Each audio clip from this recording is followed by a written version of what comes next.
Hello, this is Pastor Nick Hood, and today I have a special guest, and Miss Tennitia Wilson, who's the president of the Greater Detroit Realtists Association. Is that correct? Yes. Realtists. Realtists. And Ms. Wilson, I'm honored to have you here today. And can you share with our audience what is the Greater Detroit Realtists Association? Thank you. Thank you, Reverend Hood.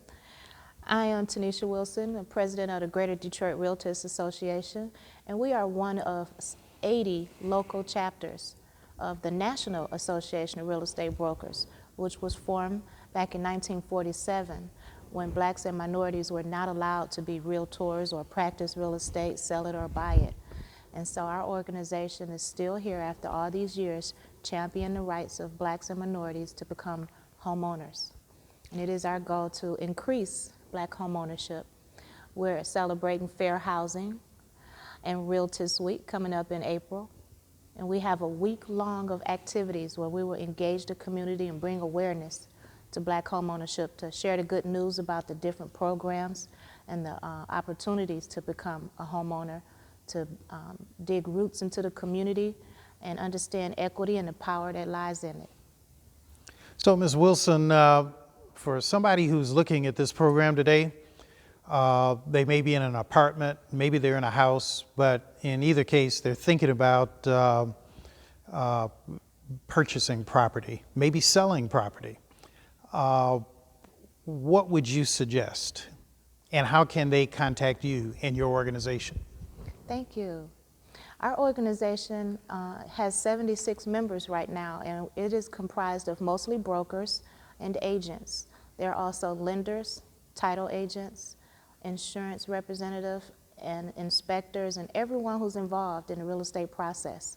Our website is www.greaterdetroitrealtors.com. And on that website, you'll see the directory, the calendar of events and announcements and things that we have planned to engage the community.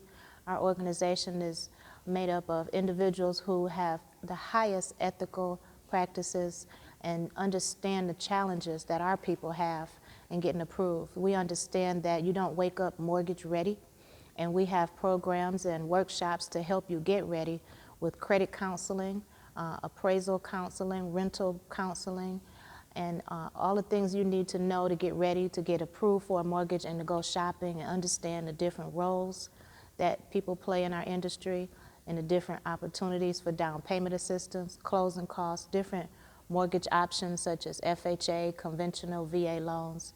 We're well versed in those programs and well versed in how to help people get approved for financing, to polish them up so they can get their credit together and enjoy the benefits of being a homeowner. Ms. Wilson, there may be people looking at this who they have no experience at all.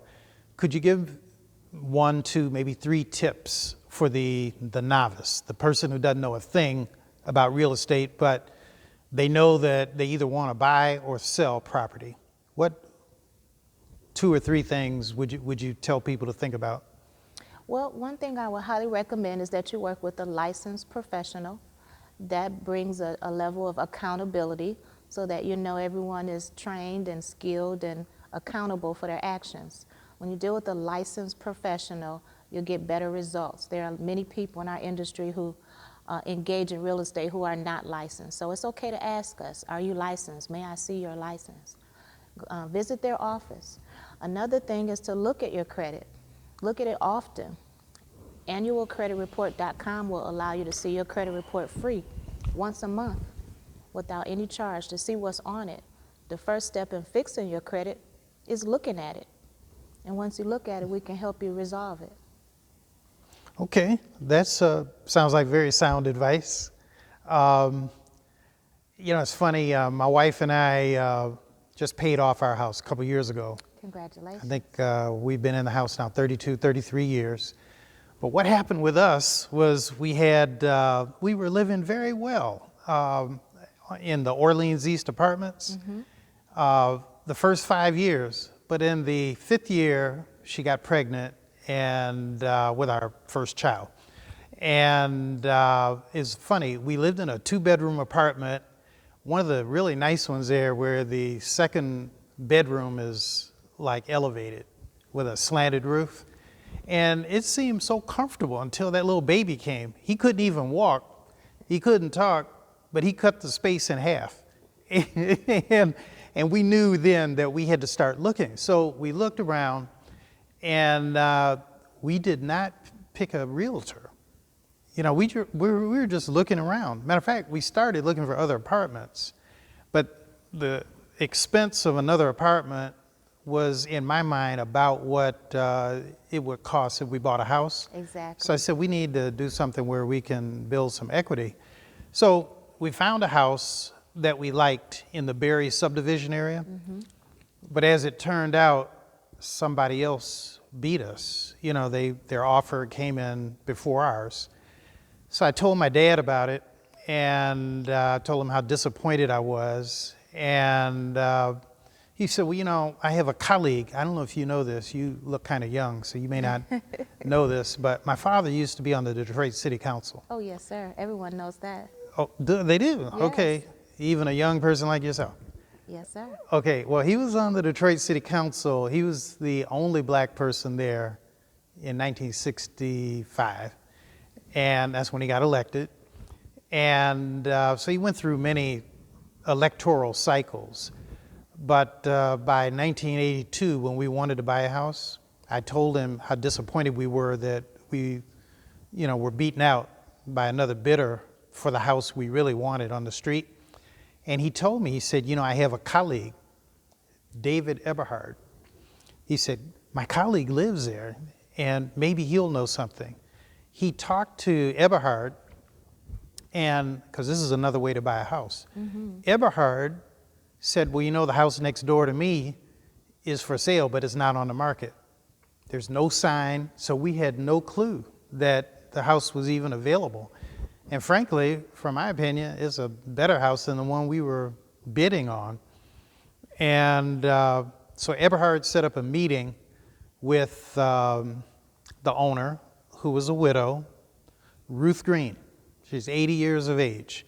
Her father had built the house. Think about that. He was a captain of a merchant ship that went up and down the Detroit River. Yeah.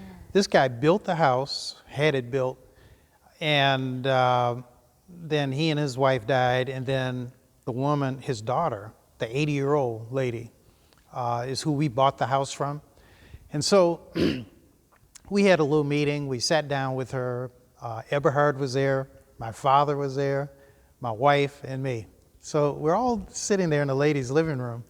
And, you know, we were talking a little bit. And then I finally asked, I said, well, how much are you interested in for this house? And she says, $65,000. Can you believe that, Rockefeller? Right. It's worth a lot more than $65,000. Yes. But we swallowed, my wife and I took a deep breath, because in 1982, that seemed like a lot of money. And so the lady wanted a cash sale, and I said, okay. So we said goodbye. My wife and I went our way. My dad went his way. Eberhard went his way. But before we left, you have to remember, I'm a minister. And I'm in the business of talking to people, all kind of people. So I told the lady, I said, can I come back tomorrow? And she said, yes. And I went back to her house by myself the next day, because I didn't want my wife fainting. And she and I have been married 44 years, 45 this year. But I sat down with Mrs. Ruth Green in her living room, and we negotiated the price. And not only did we negotiate the price, for $250 more, she sold us her copper-plated silver pans. Oh. You know, the furniture you guys have seen in the dining room? That was all her furniture. We have never gotten anything new, which, yeah, and so, you know, but what I'm saying is, I represent another way. My wife and I represent another way. We did not use a realtor, and that's because I think in the end, the purchase happened so quickly. But what we did use was a lawyer. Yes. And C. Beth Duncan, you guys know her? I have an idea who she is. Right. So I mean, she's a friend of ours, but high-powered lawyer. And I didn't know how, at that time, how high-powered she was. But she represented us, and the purchaser had a lawyer. Mm-hmm. And we sat down at a bank, worked it out, and the rest is history. But I really appreciate your perspective on this, because really the right way to do it is to have a realtor. And what is the difference between a realtor, let me get it right, a broker, real estate broker, and a real estate agent? Well, thank you for sharing that story. The story that you shared was true then, and it's still true now. Many people are led to a property for one reason or another through someone they know. And usually you find a realtor through someone you know. When you're referred to someone, you treat them a little bit better, and you're more accountable and more attentive to their needs. A realtor is someone who belongs to the National Association of Real Estate Brokers or the National Association of Realtors, and they subscribe to certain ethics, and that could be an agent or a broker. So the agent is traditionally an entry-level position, which you take 40 hours of pre-licensing, a state test, and then some individual training depending on your specialty. A broker, however, has a higher degree of knowledge and training at the time they obtain that license. There's some state requirements, there's more credit hours, more experience, and more classes that you would have to be proficient in an effort to have the broker license. The broker is a supervisory position, and each agent has to work under a broker in effort to practice real estate. Okay. So, Ms. Wilson, we're at about the end of our time, but I want to ask you at least two more questions. Yes, sir. Number one, is there anything else my church and the larger viewing population should know about real estate, working with a broker, with an agent? Any final tips that you would have? Yes, sir. Again, I'd like to say that April is Fair Housing Month, and April the 11th through 17th is Realtors Week. And during that week, we have several opportunities to engage with the public and to make them aware of the increased opportunity for Black home ownership. On Saturday the 17th, we're having a community home buyers workshop where we're inviting your congregation and all of the people who are watching and listening to participate and learn how to become a homeowner. This is April 17th? Yes, sir. Saturday, April 17th. And where will it be? It'll be via Zoom. Via Zoom? Yes, okay. sir. All on So Zoom, safe. so you can enjoy it from your home or anywhere and learn about the different ways to buy a home, the different people involved in the process, from the inspector to the appraiser and underwriter and insurance person. We explain all of the different opportunities from FHA and conventional to VA loan, down payment assistance, and then we offer question and answers afterwards. It's a 3-part series where the first one is on Thursday from 5 to 7. It's an orientation. And then the workshop is from 10 to 3 on Saturday. And then we'll schedule a one-on-one consultation with that individual so that we can get them mortgage ready. So they'll be ready to buy a house, to qualify for down payment assistance, and anything involved with the homeownership process. We're there to assist them with throughout the year, but especially during Realtors Week and Fair Housing. Our Fair Housing Luncheon is Tuesday, the 13th, and we'll be at Detroit Powell on Michigan and Trumbull. We'll have a banquet facility there with food and speakers, and everyone is recommitting themselves to understanding and promoting Black homeownership and the minorities that are underserved. Okay. So last thing I want to say is, one, I appreciate the opportunity to talk with you today. I appreciate you. And you're welcome. And, you know, down the road, I'll give you an open invitation. If you'd like to come back, you know, our church is not worshiping in person.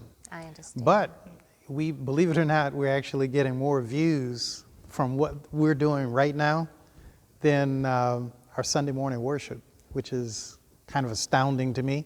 But I give you an open invitation. If you want to come back before the 17th, we can help you promote your event. We will highly appreciate that. And in turn, we'll be offering you a very nice offering. Oh, praise the Lord. Yes. All right. All right. So, friends, again, I want to thank Ms. Tennitia Wilson. One question, Nick, if a person wants to come, how can they get in touch with? Well, I'm getting ready. You're reading my mind, Mike. Again, I want to thank everybody for watching this today. Again, our guest has been Ms. Tennitia Wilson, who is the president of the Greater Detroit, not the Detroit, but the Greater Detroit Realtors Yes, sir. Association. Correct. And if somebody wants to find out more about your program, but they've just been looking at this, they didn't write it down, can you say it again, what it is? Yes, sir. Our website is www.greaterdetroitrealtors.com. My phone number is 313-433-0544. And you're also welcome to speak with one of our members who's a member of your congregation, Clifford Rockefeller, at 248-796-2732. And folk, if you can't remember all that, just call the church.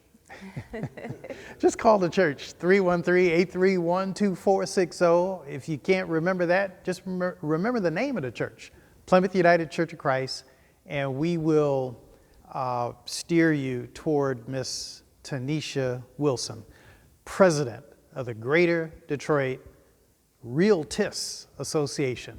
Ms. Wilson, thanks again. Thank you, sir. We appreciate it.